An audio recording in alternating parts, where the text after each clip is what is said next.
living in the gym, baby.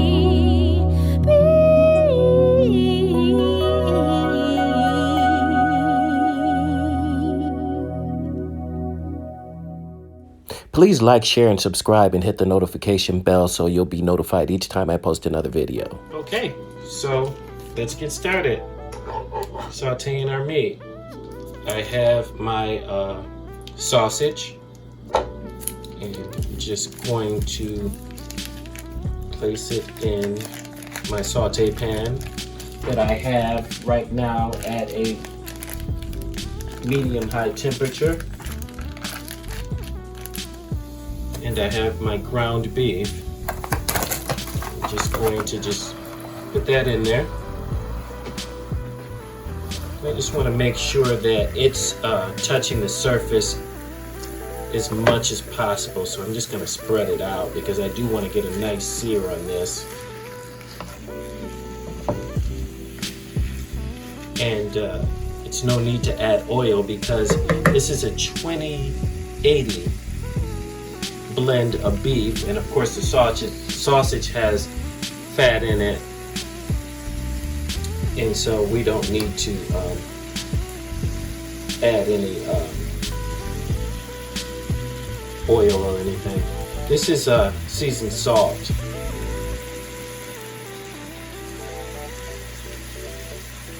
Just gonna add that, and it has salt in it, and among other things like paprika, chili powder. It just kind of does a lot for you without having to add each individual ingredient, which I like.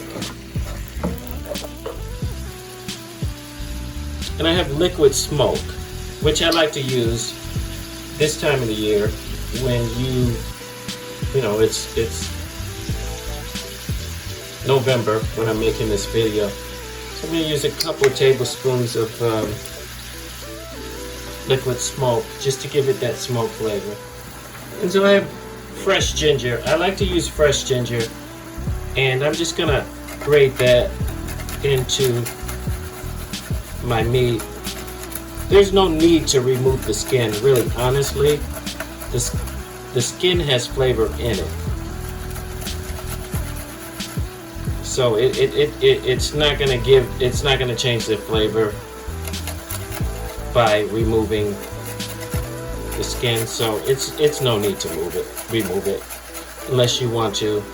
If you were cooking something that was, you know, lighter in color, you wouldn't possibly want the skin to show up in your dish. But because this is ground beef, I don't have to worry about the aesthetic aspect of it, so there's no need to remove the skin. So let's see how that does this. And so here I have an onion, and with this I will remove the outer layer. So I got most of the skin off. You can see that. Just removing the skin, the outer layer of skin.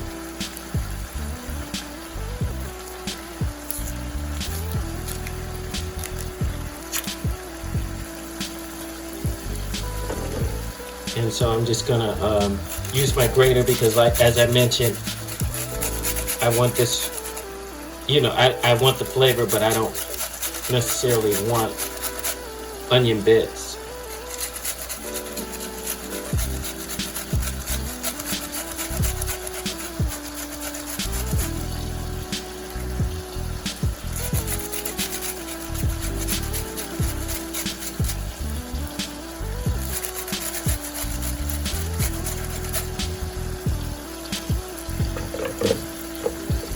So let's see how this is making out.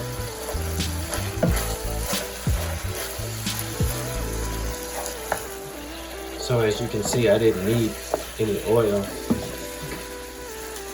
And so I like Montreal seasoning. It just has a really nutty flavor to it. And I'm gonna add a couple of tablespoons of that. And I like oregano. I'm just going to add a little bit of that.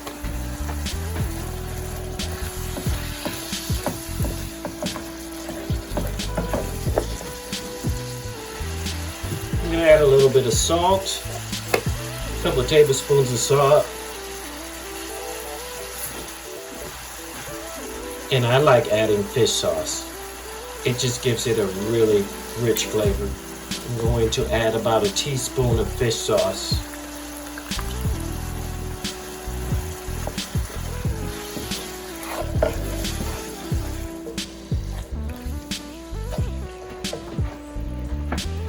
And I have sugar. I'm going to add 2 heaping tablespoons of sugar. I'll probably add some more later, but that'll do for right now.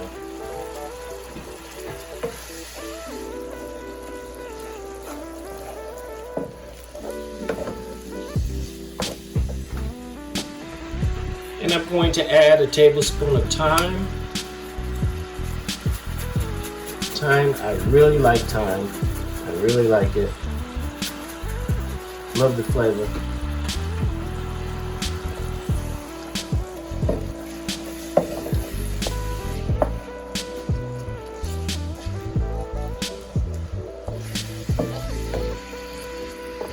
And I waited to add the garlic. I didn't want the garlic to burn, so I'm just gonna add my garlic right now.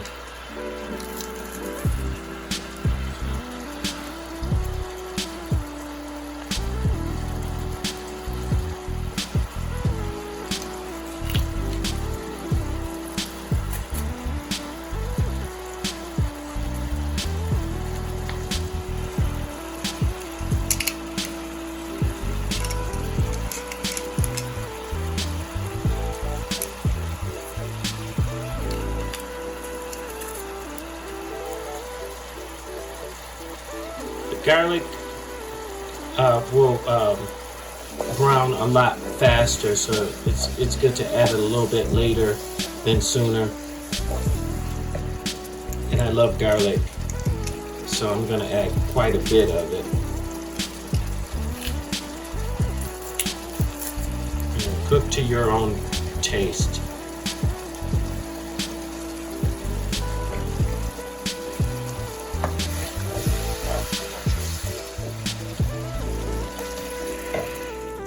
And so I have my sesame oil that I've added, and I've had my diced tomatoes, and I've added about 6 ounces, a half a container of my tomato paste, which is 12 ounces.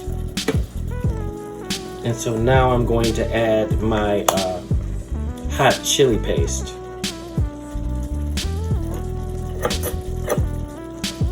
I'm gonna add, I'm just gonna start out with 2 heaping tablespoons.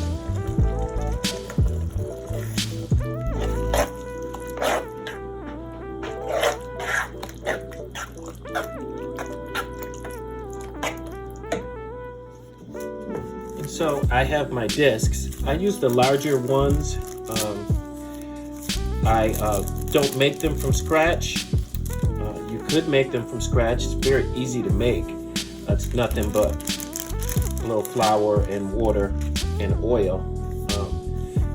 But I pay about $1 for a pack of 10, so it's really not expensive to buy. But what I like to do is I like to just go around them and just stretch out the insides, because it creates a pocket. So I like to do that before I stuff them. Otherwise, you'll have empty pockets in your pastelito. So I don't like that. I don't like having empty space in there and eating it, and then you bite down and then there's, empty space in there. I don't like that. So the way that I prevent that from happening is I just go through it and then just press out the inside of the shell, and you see how it's just kind of concave just a little bit. That's what you want. And so once you get that done, then you just go ahead and just stuff it real good.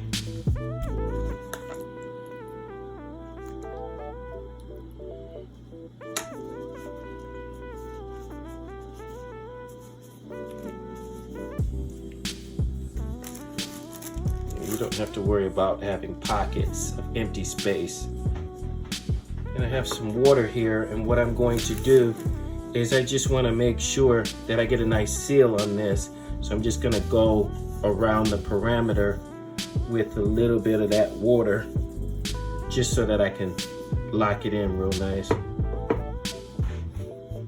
Once you do that, you just go around with your knife, just give it a nice press.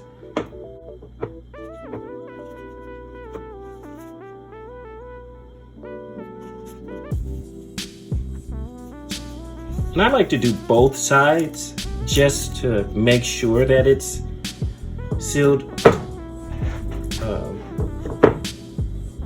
You don't want it spilling out, so I like to go through and do both sides.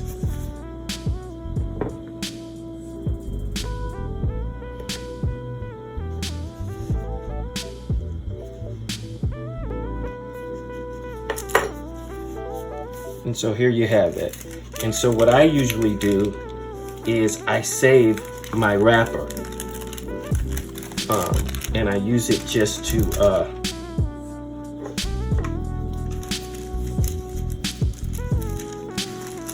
wrap around my pastelito.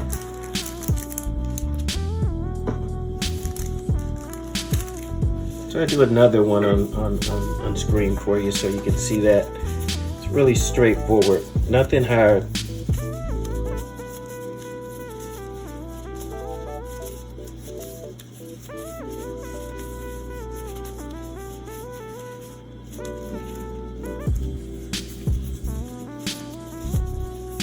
They come in different sizes. You can get them in small and large. This is a larger size. I like the larger size.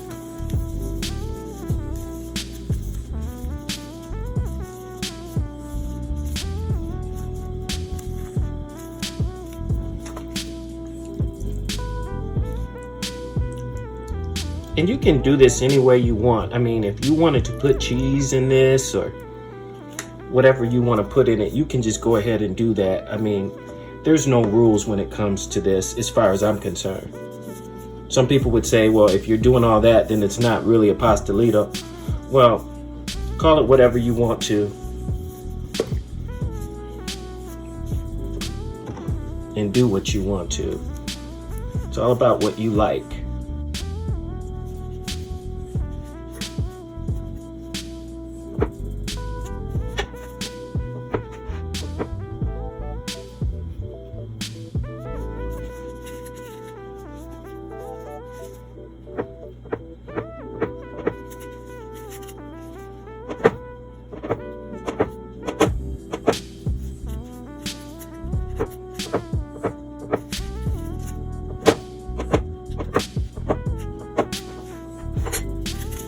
Okay, I think I'll do one more on camera. I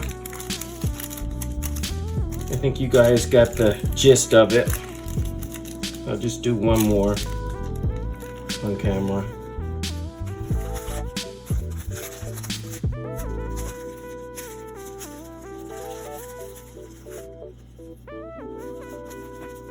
That's one of the complaints that I hear that people say about the pastelitos, is they say that it's empty pockets in the inside, and this is a way to prevent that from happening. I've been making these for about 10 years now, and maybe actually 15 years, and so this is something I've evolved to learn to do. Just makes it better, makes it easier, makes it more enjoyable when you can bite down into each bite and there's, you know, meat inside each bite.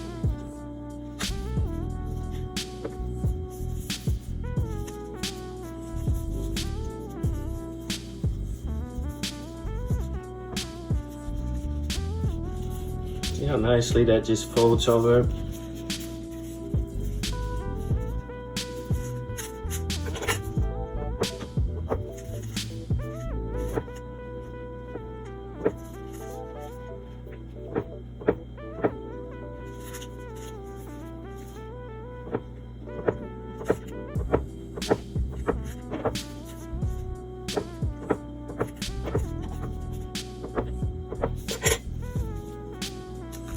Okay, so I think that does it.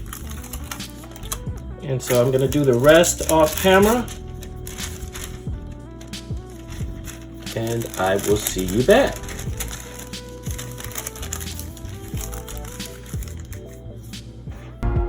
Okay, so I am ready to fry my empanadas, pastelitos, whatever you want to call them. So I have virgin olive oil and extra virgin olive oil.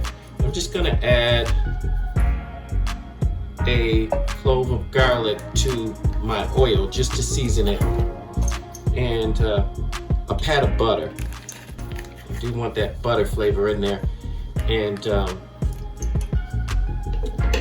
just really looking to just cook the shell because it's already cooked. You know, the meat and everything is already cooked, so you don't have to worry about you know, cooking it for a long time, just as long as you brown your shell. And I just like a lot of flavor on my shell. I like the flavor on my shell. So I did let this come to room temperature for about 20 minutes. And so I'm just gonna put it right in there. I think I can do 2 at a time. And then I'll have to do the third one separate. But then again, maybe I can fit all 3 of them in here. Let's see.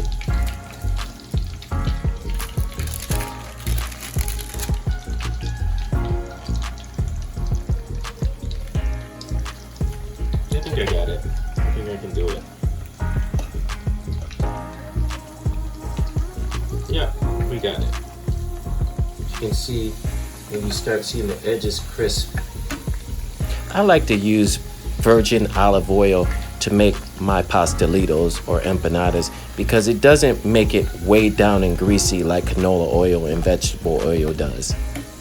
The temperature threshold for olive oil and butter is lower, but it doesn't matter because you're just trying to brown the outside. The inside is already cooked.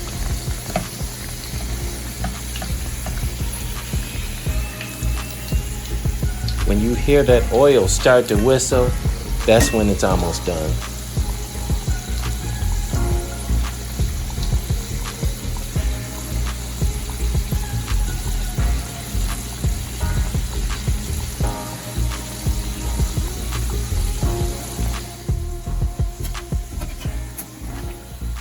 This is why I like to use a non-stick pan when I'm making my pastelitos / empanadas.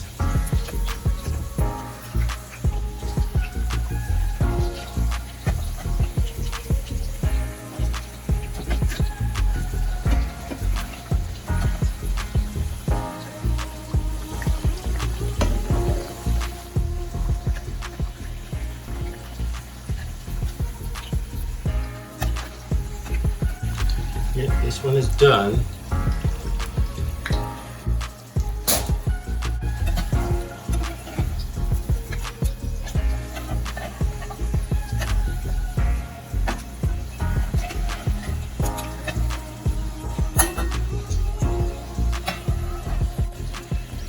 Take that garlic out of there before it burns. This one is done.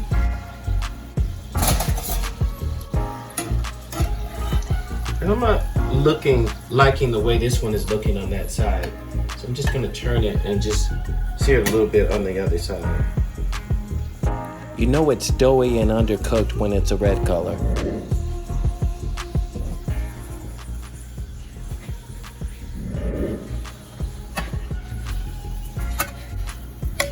And I think this one is done now.